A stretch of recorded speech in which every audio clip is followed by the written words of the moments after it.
Praise the Lord. എല്ലാവരെയും ഈ വചന ശുശ്രൂഷയിലേക്ക് വലിയ സ്നേഹത്തോടെ സ്വാഗതം ചെയ്യുന്നു. ഇന്ന് കർത്താവ് വലിയ അനുഗ്രഹങ്ങളും നന്മകളും സൗഖ്യവും ഒക്കെ നമുക്ക് നൽകാനായിട്ട് പോവുകയാണ്. വചനത്തിൻ്റെ മുൻപിൽ നമ്മുടെ ഹൃദയം നമുക്ക് തുറന്നു കൊടുക്കാം. സുഭാഷിതങ്ങൾ 6-ാം അധ്യായത്തിൽ 16 മുതൽ 19 വരെയുള്ള തിരുവചനങ്ങൾ. കർത്താവ് വെറുക്കുന്ന 6 കാര്യങ്ങളുണ്ട്. 7-ാമത് ഒന്നുകൂടി അവിടുന്ന് മ്ലേച്ഛമായി കരുതുന്നു. കർത്താവ് വെറുക്കുന്ന 6 കാര്യങ്ങൾ 7-ാമത് ഒന്നുകൂടി അവിടുന്ന് മ്ലേച്ഛമായിട്ട് കരുതുകയാണ്. ആ കർത്താവ് വെറുക്കുന്ന ഈ 6 കാര്യങ്ങൾ എന്ന് പറയുന്നത് മനുഷ്യൻ ചെയ്യുന്ന ചില പ്രവൃത്തികളാണ്, മനുഷ്യൻ്റെ ചില നിലപാടുകളാണ്, മനുഷ്യൻ്റെ ചില ചെയ്തികളാണ്. ദൈവത്തിന് അത് ഇഷ്ടമില്ല, ദൈവം അത് വെറുക്കുന്നു, കർത്താവ് അത് വെറുക്കുന്നു എന്നാണ് പറയുന്നത്.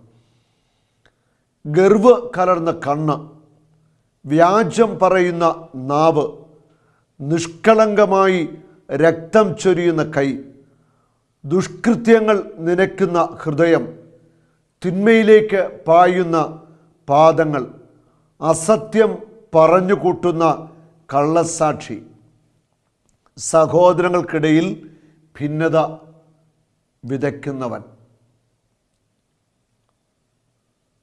ഇവിടെ വ്യക്തമായിട്ട് ചില കാര്യങ്ങൾ ദൈവത്തിൻ്റെ ആത്മാവ് നമ്മൾ സംസാരിക്കുകയാണ്.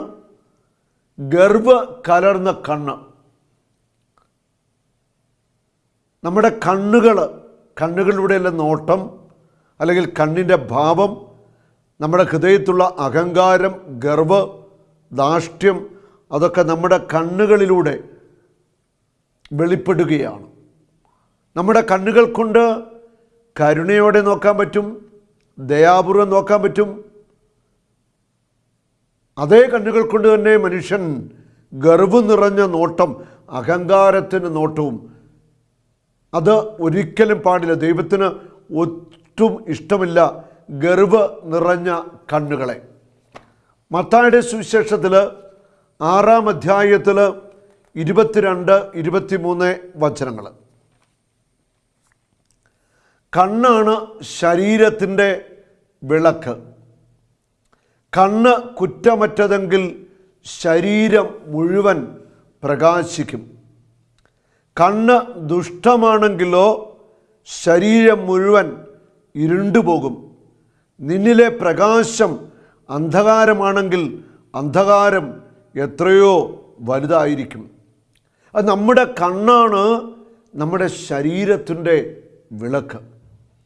അത് നമ്മുടെ കണ്ണ് കുറ്റമറ്റതെങ്കിൽ, അതായത് കണ്ണുകൊണ്ട് മ്ലേച്ഛത കാണുക, അശുദ്ധിയിലേക്ക് നമ്മുടെ കണ്ണുകൾ പോവുക, ഗർവോടെ നോക്കുക, ഇങ്ങനെയൊക്കെയുള്ള കണ്ണ്, ഈ കണ്ണ് നിൻ്റെ ശരീരത്തെ മലിനമാക്കും. കണ്ണ് കുറ്റമറ്റതെങ്കിൽ ശരീരം മുഴുവൻ പ്രകാശിക്കും. നിൻ്റെ ഉള്ളിൽ ദൈവത്തിൻ്റെ ആത്മാവ് വസിക്കുന്നു. നിൻ്റെ ശരീരം പരിശുദ്ധാത്മാവിൻ്റെ ആലയമാണ്. അത് നിൻ്റെ കണ്ണ് കുറ്റമറ്റതാണെങ്കിൽ നിൻ്റെ ശരീരം മുഴുവൻ പ്രകാശിക്കും. എന്ന് പറഞ്ഞാൽ നിൻ്റെ ശരീരം മഹത്വമേറിയ ശരീരമായിട്ട് മാറുകയാണ്. അത് നിൻ്റെ കണ്ണുകൾ നിൻ്റെ ശരീരത്തിലെ ഏറ്റവും പ്രധാനപ്പെട്ട ഒരു ഭാഗമാണ്. കണ്ണിൻ്റെ കാഴ്ച നഷ്ടപ്പെട്ടാൽ പിന്നെ മൊത്തം ഇരുട്ടല്ലേ, ഒന്നും കാണാൻ പറ്റില്ല.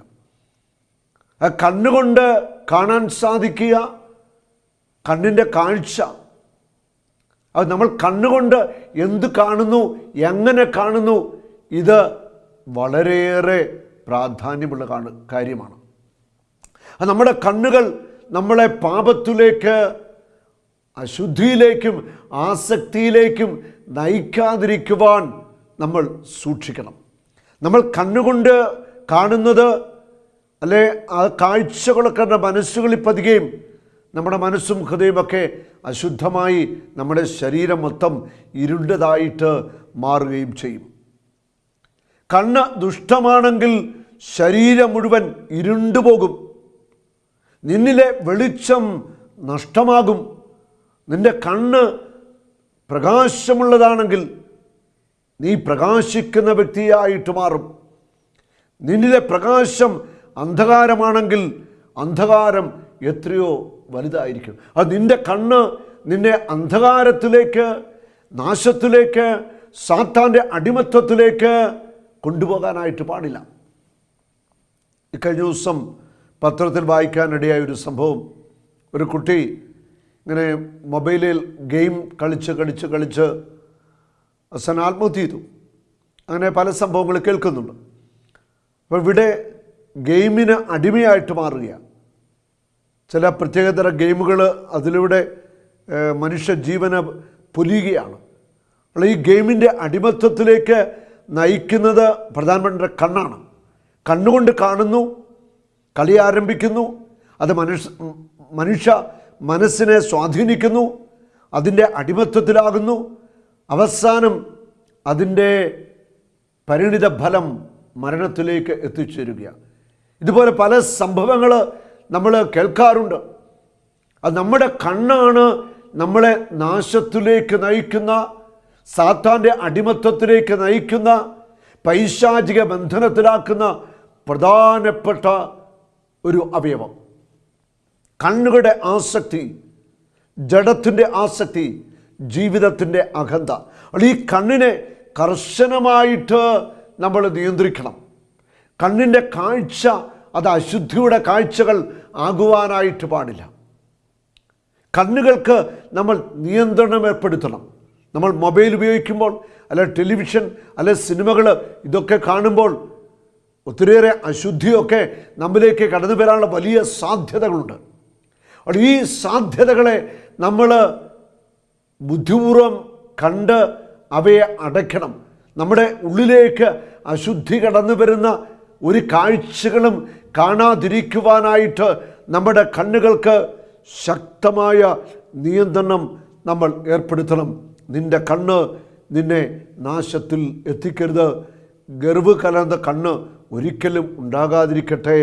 നമ്മുടെ കണ്ണുകളിലൂടെ, ആ നോട്ടത്തിലൂടെ കരുണയും സ്നേഹവും ഒക്കെ ഒഴുകട്ടെ. വ്യാജം പറയുന്ന നാവ്, വ്യാജം പറയുന്ന നാവ് അടുത്ത പ്രധാനപ്പെട്ട ഒരു മേഖലയാണ്. വ്യാജം പറയുക, അതായത് നാവ് കൊണ്ട് ചെയ്യുന്ന ഒരു പാപത്തിൻ്റെ ഒരു വഴിയാണ് നാവിൻ്റെ പാപങ്ങൾ. നാവിനെ നിയന്ത്രിക്കാൻ പറ്റുന്നില്ല. ഇതേക്കുറിച്ച് യാക്കോബുസ്ലിയുടെ ലേഖനത്തൊക്കെ പറയുന്നുണ്ട്. നാവ് തീയാണ്, നാവ് ദുഷ്ടതയുടെ ഒരു ലോകമാണെന്നൊക്കെ വചനം പറയുന്നുണ്ട്. നാവിനെ നമ്മൾ നിയന്ത്രിക്കണം. നാവ് നമ്മളെ നാശത്തിലേക്ക് നയിക്കാൻ വലിയ സാധ്യതയുണ്ട്. ഹല്ലേലൂയ. പ്രഭാഷകൻ്റെ പുസ്തകത്തിൽ 23-ാമത്തെ അധ്യായം, പ്രഭാഷകൻ 23-ാമത്തെ അധ്യായം 8 മുതൽ 11 വരെയുള്ള തിരുവചനങ്ങൾ. പാപിയുടെ പതനത്തിൻ്റെ കാരണം അവൻ്റെ ചുണ്ടുകളാണ്. പാപി അധപ്പതിക്കുന്നു, അവൻ നാശത്തിലേക്ക് പോകുന്നു. അതിൻ്റെ കാരണം അവൻ്റെ ചുണ്ടുകളാണ്. അവൻ്റെ ഈ ചുണ്ടുകൊണ്ട്, നാവ് കൊണ്ടാണ് കള്ളം പറയുന്നു, നുണ പറയുന്നു, ചീത്ത വിളിക്കുന്നു, അശ്ലീലം പറയുന്നു, ശപിക്കുന്നു, വിമർശിക്കുന്നു, അപവാദം പറഞ്ഞു വരുത്തുന്നു, കുറ്റം വിധിക്കുന്നു. അങ്ങനെ നാവിൻ്റെ പാപങ്ങൾ കൊണ്ട് നാവും ചുണ്ടുകളും നിറഞ്ഞിരിക്കുക. ആ പാപിയുടെ പതനത്തിൻ്റെ കാരണം അവൻ്റെ ചുണ്ടുകളാണ്, അവൻ്റെ നാവാണ്. ചീത്ത പറയുന്നവൻ്റെയും അഹങ്കാരിയുടെയും വീഴ്ചയ്ക്ക് കാരണം നാവ് തന്നെ. ചീത്ത വിളിക്കുക. പല ആളുകളുമുണ്ട് ചീത്ത പറയുക, നാവ് കൊണ്ട് അശ്ലീലം പറയുക, ഭാര്യയെ ചീത്ത വിളിക്കുക, മക്കളെ ചീത്ത വിളിക്കുക, അല്ലെ കള്ളു കുടിച്ചിട്ട് അല്ലെ മദ്യപിച്ചിട്ട് ലഹരിയിൽ വായി വരുന്ന ചീത്ത വാക്കുകളൊക്കെ പറയുക. ഇത് ചെയ്യുവാനായിട്ട് പാടില്ല. ചീത്ത പറയുന്നവൻ്റെയും അഹങ്കാരിയുടെയും വീഴ്ചയ്ക്ക് കാരണം നാവ് തന്നെ. അത് ചീത്ത പറയുന്നവനും അഹങ്കാരിയും അടിതെറ്റി വീഴും. അഹങ്കാരി അവൻ തറപറ്റും. ആരൊക്കെ അഹങ്കരിച്ചിട്ടുണ്ടോ, അഹങ്കാരത്തിൽ ജീവിച്ചിട്ടുണ്ടോ, അവരൊക്കെ നിലംപറ്റ തകർന്നു പോയിട്ടുണ്ട്. നമ്മൾ ഒന്നിനെപ്പറ്റിയും അഹങ്കാരിക്കാനായിട്ട് പാടില്ല. എല്ലാം ദൈവത്തിൻ്റെ ദാനമല്ലേ, പിന്നെ എന്തിനാണ് നീ അഹങ്കരിക്കുന്നത്? നിനക്കുള്ളതെല്ലാം ദൈവത്തിൻ്റെ ദാനമല്ലേ? നിൻ്റെ ബുദ്ധിയും കഴിവും എല്ലാം ദൈവം ദാനമായിട്ട് നൽകിയതല്ലേ? എന്തിനാണ് നീ അഹങ്കരിക്കുന്നത്? അഹങ്കാരത്തിൻ്റെ വാക്കുകൾ നാവുകൊണ്ട് നീ പറയുന്നത്. പലരും അഹങ്കാരത്തിൻ്റെ വാക്കുകൾ നാവുകൊണ്ട് പറയാറുണ്ട്. അത് ചെയ്യരുത്. ആണയിടുന്ന ശീലം നന്നല്ല. പരിശുദ്ധൻ്റെ നാമം വെറുതെ ഉരുവിടരുത്.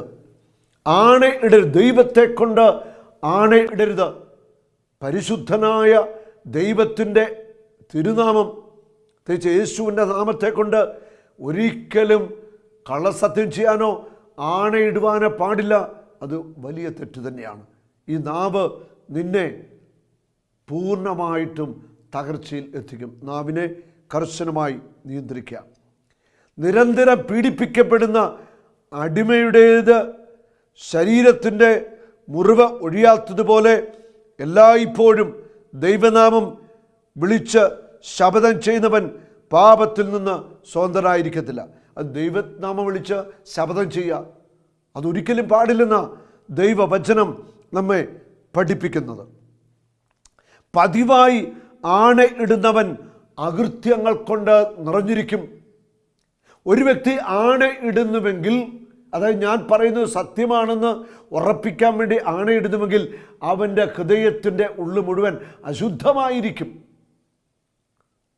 അകൃത്യങ്ങൾ കൊണ്ട് നിറഞ്ഞ ഹൃദയത്തിൻ്റെ ഉടമയാണ് ആണയിടുന്നതെന്ന് ദൈവത്തിൻ്റെ വചനം നമ്മെ പഠിപ്പിക്കുന്നു. കള്ളസത്യം ചെയ്യുന്നവൻ ശിക്ഷിക്കപ്പെടും. അവൻ്റെ ഭവനത്തിൽ വിപത്തുകൾ നിറയും. കള്ളസത്യം ചെയ്യുക, സത്യത്തിന് വിരുദ്ധമായിട്ട് സംസാരിക്കുക, കോടതിയിൽ കള്ളസത്യം പറയുക, കള്ളസാക്ഷ്യം കൊടുക്കുക, അല്ലെ മറ്റുള്ളവരെ ദ്രോഹിക്കാൻ വേണ്ടി കള്ളസാക്ഷ്യം എടുക്കുക, ഒരിക്കലും ചെയ്യരുത്. ഇതിൻ്റെ തലമുറകൾ നശിച്ചു പോകുന്ന പാപമാണത്. പതിവായി ആണയിടുന്നവൻ അകൃത്യങ്ങൾ കൊണ്ട് നിറഞ്ഞിരിക്കും. കള്ളസത്യം ചെയ്യുന്നവൻ ശിക്ഷിക്കപ്പെടും. അവൻ്റെ ഭവനത്തിൽ വിപത്തുകൾ കടന്നു വരും. കള്ളസത്യം ചെയ്യുന്നവൻ്റെ ഭവനത്തിലേക്ക് ആപത്തുകളും അനർത്ഥങ്ങളും കടന്നു വരും. കള്ളസത്യം ചെയ്യുന്നവൻ ശരിക്കും പിശാചിൻ്റെ അടിമയാണ്. അസഭ്യ ഭാഷണം ശീലിക്കരുത്, അത് പാപകരമാണ്. അസഭ്യ വാക്കുകൾ പറയുക, അശ്ലീലമായ കാര്യങ്ങൾ, കൂട്ടം കൂടിയിരുന്ന് അശ്ലീല സംസാരങ്ങൾ, മ്ലേച്ഛത നിറഞ്ഞ കാര്യങ്ങൾ, ഇതൊന്നും നമ്മൾ പറയാനായിട്ട് പാടില്ല. അത് നമ്മുടെ നാവിനും അധരങ്ങൾക്കും ചുണ്ടുകൾക്കും കർശനമായിട്ട് നമ്മൾ കാവലേർപ്പെടുത്തണം. നമ്മുടെ സംസാരം നമ്മൾ നിയന്ത്രിക്കണം. എത്രമാത്രം കുറച്ച് സംസാരിക്കാമോ അത്രമാത്രം നീ പാപത്തിൽ നിന്ന് ഒഴിഞ്ഞു നിൽക്കും. ഒരു ആത്മീയ മനുഷ്യൻ്റെ ഏറ്റവും പ്രധാനപ്പെട്ട പരാജയ കാരണങ്ങളിൽ രണ്ടെണ്ണം, ഒന്ന് കണ്ണ്, ഒന്ന് നാവ്. ആത്മീയ മനുഷ്യരൊക്കെ പലരും വീണുപോകുന്നു. കണ്ണ് പാപം ചെയ്യുന്നു, നാവും പാപത്തിലേക്ക് നയിക്കുന്നു. ആധ്യാത്മിക ജീവിതത്തിലുള്ളവർ വളരെയേറെ സൂക്ഷിക്കുക. അടുത്തത് പറയുകയാണ്, നിഷ്കളങ്കമായി രക്തം ചൊരിയുന്ന കൈ. നിഷ്കളങ്കമായി രക്തം ചൊരിയുന്ന കൈ. നിഷ്കളങ്ക രക്തം ചിന്തുക. പ്രത്യേകിച്ച് അമ്മയുടെ ഗർഭപാത്രത്തിൽ കഴിയുന്ന കുഞ്ഞ്, ഓരോ കുഞ്ഞും ദൈവത്തിൻ്റെ വലിയ ദാനമാണ്. ഓരോ കുഞ്ഞും ദൈവത്തിൻ്റെ അനുഗ്രഹമാണ്. നിഷ്കളങ്കമായ രക്തം ചൊരിയുന്നവൻ്റെ കൈ, അതാരുമാവട്ടെ, എത്ര ഉന്നത വ്യക്തിവായിക്കൊള്ളട്ടെ, നിഷ്കളങ്ക രക്തം ചിന്തിയാൽ ആ രക്തത്തിന് ദൈവം കണക്ക് ചോദിക്കും. യെശയ്യ 13-ാം അധ്യായത്തിൻ്റെ 18-ാമത്തെ വചനം, അവരുടെ അമ്പ് യുവാക്കന്മാരെ വധിക്കും, ഉദരഫലത്തോട് അവർക്ക് കരുണ ഉണ്ടാവത്തില്ല. ഉദരഫലത്തോട് അവർക്ക് കരുണ ഉണ്ടാവുകയില്ല. ഉദരഫലം, ഉദരത്തിലുള്ള ശിശു ദൈവം ജന്മം നൽകിയ അമ്മയുടെ ഗർഭപാത്രത്തിൽ കിടക്കുന്ന കുഞ്ഞ്, ആ കുഞ്ഞിനോട് അവർ ദയ കാണിക്കത്തില്ല, കരുണ കാണിക്കത്തില്ല. ശിശുക്കളോട് അവർ ദയ കാണിക്കുകയില്ല. അമ്മയുടെ ഗർഭപാത്രത്തിൽ വെച്ച് തന്നെ വധിക്കപ്പെടുന്ന കുഞ്ഞുങ്ങൾ, ലോകത്തെ കാണുവാൻ, സൂര്യവെളിച്ചം കാണുവാൻ ഈ ഭൂമിയിൽ പിറക്കാത്ത കുഞ്ഞുങ്ങൾ, അമ്മയുടെ ഗർഭപാത്രത്തിൽ നിന്ന് മരിച്ചു പുറത്തേക്ക് വരുന്ന കുഞ്ഞുങ്ങൾ, അത് നിഷ്കളങ്കരായ കുഞ്ഞുങ്ങളെ വധിക്കുന്ന കൈകൾ, അതിന് കൂട്ടുനിൽക്കുന്നവർ ആ വലിയ പാപത്തിന് കണക്ക് കൊടുക്കേണ്ടി വരും. ജ്ഞാനത്തിൻ്റെ പുസ്തകത്തിൽ 12-ാമത്തെ അധ്യായം 3 മുതൽ 6 വരെ വചനങ്ങൾ. മന്ത്രവാദം, അവിശുദ്ധമായ അനുഷ്ഠാനങ്ങൾ, നിഷ്ഠൂരമായ ശിശുഹത്യ. ദൈവങ്ങളെ പ്രീതിപ്പെടുത്താൻ വേണ്ടി മനുഷ്യക്കുരുതിയുടെ കാലമൊക്കെ ഉണ്ടായിരുന്നു. ഇന്നും അപൂർവമായിട്ടൊക്കെ കേൾക്കാറുണ്ട്, ശിശുക്കളെ കൊല്ലുക. മനുഷ്യക്കുരുതി നടത്തി മാംസരക്തങ്ങൾ ഭുജിക്കൽ എന്നീ മ്ലേച്ഛ ആചാരങ്ങൾ നിമിത്തം അങ്ങയുടെ വിശുദ്ധ ദേശത്തെ ആദ്യ നിവാസികളെ അങ്ങ് വെറുത്തു. നിസ്സഹായരായ കുഞ്ഞുങ്ങളെ വധിച്ച മാതാപിതാക്കളെ ഞങ്ങളുടെ പൂർവികരാൽ നശിപ്പിക്കാൻ അങ്ങ് മനസ്സായി. നിസ്സഹായരായ കുഞ്ഞുങ്ങൾ, അമ്മയുടെ ഗർഭപാത്രത്തിൽ വളരുന്ന കുഞ്ഞ്, അമ്മേ എന്ന് വിളിക്കാൻ പോലും ആ കുഞ്ഞിനാവില്ല. ആ നിഷ്കളങ്കരായ കുഞ്ഞുങ്ങളെ നിഷ്കരുണം വധിച്ച മാതാപിതാക്കന്മാർ, അതിന് കൂട്ടുന്നവർ ഈ നിഷ്കളങ്ക രക്തത്തിന് കണക്ക് കൊടുക്കേണ്ടി വരും. ഇവിടെ വചനം പറയുന്നു, നിഷ്കളങ്കമായ രക്തം ചൊരിയുന്നവൻ്റെ കൈ ദൈവത്തിന് ഇഷ്ടമല്ല. അടുത്തത്, ദുഷ്കൃത്യങ്ങൾ നിരക്കുന്ന ഹൃദയം. ദുഷ്കൃത്യങ്ങൾ, ദുഷിച്ച കാര്യങ്ങൾ ഹൃദയത്തിൽ നനയ്ക്കുകയാ, കരുതുകയാ. മറ്റുള്ളവരെ എങ്ങനെ ദ്രോഹിക്കാം, എങ്ങനെ നശിപ്പിക്കാം, മറ്റുള്ള സൽപ്പേര് എങ്ങനെ തീർത്തു കളയാം, മറ്റുള്ളവരെ എങ്ങനെ ഇല്ലാതാക്കാം, ഇങ്ങനെ ചിന്തിക്കുന്ന ധാരാളം വ്യക്തികളുണ്ട്. ചില ആത്മീയ മനുഷ്യർ എന്ന് തോന്നുന്നവർ പോലും ഇങ്ങനെ ചെയ്യുന്നവരാണ്. പുറമേ ആധ്യാത്മികതയൊക്കെയുണ്ട്, പക്ഷേ ഉള്ളിൽ തിന്മ നനയ്ക്കുന്നവർ, മറ്റുള്ളവരെ നിരന്തരമായിട്ട് അപമാനിക്കുന്നവരും ദ്രോഹിക്കുന്നവരും ഒക്കെ ഉണ്ട്. അത് പാടില്ല. അടുത്തത്, തിന്മയിലേക്ക് പായുന്ന പാദങ്ങൾ. തിന്മയുടെ വഴി തേടിപ്പോകുകയാണ്. മദ്യശാല തേടിപ്പോകുന്നു, വ്യഭിചാര കേന്ദ്രങ്ങൾ തേടിപ്പോകുന്നു, പാപത്തിൻ്റെ അഴുക്കുചാലുകൾ തേടിപ്പോകുന്നു, ഗുണ്ടാ സംഘങ്ങളുടെ കൂടെ ജീവിക്കുന്നു, എന്ത് അകൃത്യങ്ങൾ ചെയ്തു കൂട്ടാനും മടിയില്ലാതെ ജീവിക്കുന്നു. പാദങ്ങൾ തിന്മയുടെ വഴിയിലേക്ക് പോകുകയാണ്. അങ്ങനെ എത്രയോ പേരാണ് നിരന്തരം പാപത്തിൻ്റെ മ്ലേച്ഛതയുടെ വഴികളുടെ നിരന്തരമായിട്ട് ജീവിക്കുന്നവരും കടന്നു പോകുന്നവർ. അങ്ങനെ ചെയ്യാൻ പാടില്ല, അതും ദൈവത്തിന് ഇഷ്ടമല്ല. അസത്യം പറഞ്ഞു കൂട്ടുന്ന കള്ളസാക്ഷി. കള്ളസാക്ഷ്യം പറയുക ദൈവത്തിന് ഏറ്റവും ഇഷ്ടമില്ലാത്ത കാര്യമാണ്, കള്ളസാക്ഷ്യം. ഇന്നും അങ്ങനെ ചിലരുണ്ട്, കോടതികളിലൊക്കെ മറ്റുള്ളവർക്ക് വേണ്ടി കള്ളസാക്ഷിയായിട്ട് നിന്ന് കള്ളസാക്ഷ്യം പറയുക, വിശുദ്ധ ഗ്രന്ഥങ്ങളെ തൊട്ട് കള്ളം പറയുക. ഇതൊരിക്കലും ചെയ്യരുത്. കള്ളസാക്ഷ്യം നമ്മൾ കൊടുക്കരുത്, കള്ളം പറയരുത്. കള്ളസാക്ഷ്യം ഒരിക്കലും നമ്മൾ കൊടുക്കാൻ പാടില്ല. അത് ദൈവസന്നിധിയിൽ വളരെ ഗൗരവമുള്ള കാര്യമാണ്. ഒരു കാര്യം കൂടെ പറയുന്നു, സഹോദരങ്ങളുടെ ഇടയിൽ ഭിന്നത വിതയ്ക്കുന്നവൻ. കഥാ പറയുകയാണ്, 6 കാര്യങ്ങൾ എനിക്ക് വെറുപ്പാണ്. 7ാമത് ഒന്നുകൂടി മ്ലേച്ഛമായിട്ട് ഞാൻ കരുതുന്നു.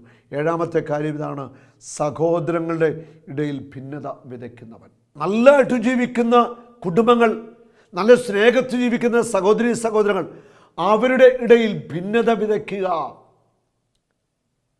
അവരുടെ കുടുംബങ്ങളെ ചിതറിക്കുക, അവരെ നാശത്തിലേക്ക് എത്തിക്കുക. അങ്ങനെ ചെയ്യുന്നവരുണ്ട്. സഹോദരങ്ങളുടെ ഇടയിൽ ഭിന്നത വിതയ്ക്കുന്നവൻ, അവനെ ദൈവത്തിന് ഇഷ്ടമല്ല. ഈ കാര്യങ്ങൾ വളരെ ശ്രദ്ധിക്കുക. 7 കാര്യങ്ങളാണ് വചനത്തിൽ നമ്മളെ പരിശുദ്ധാത്മാവ് പഠിപ്പിച്ചത്.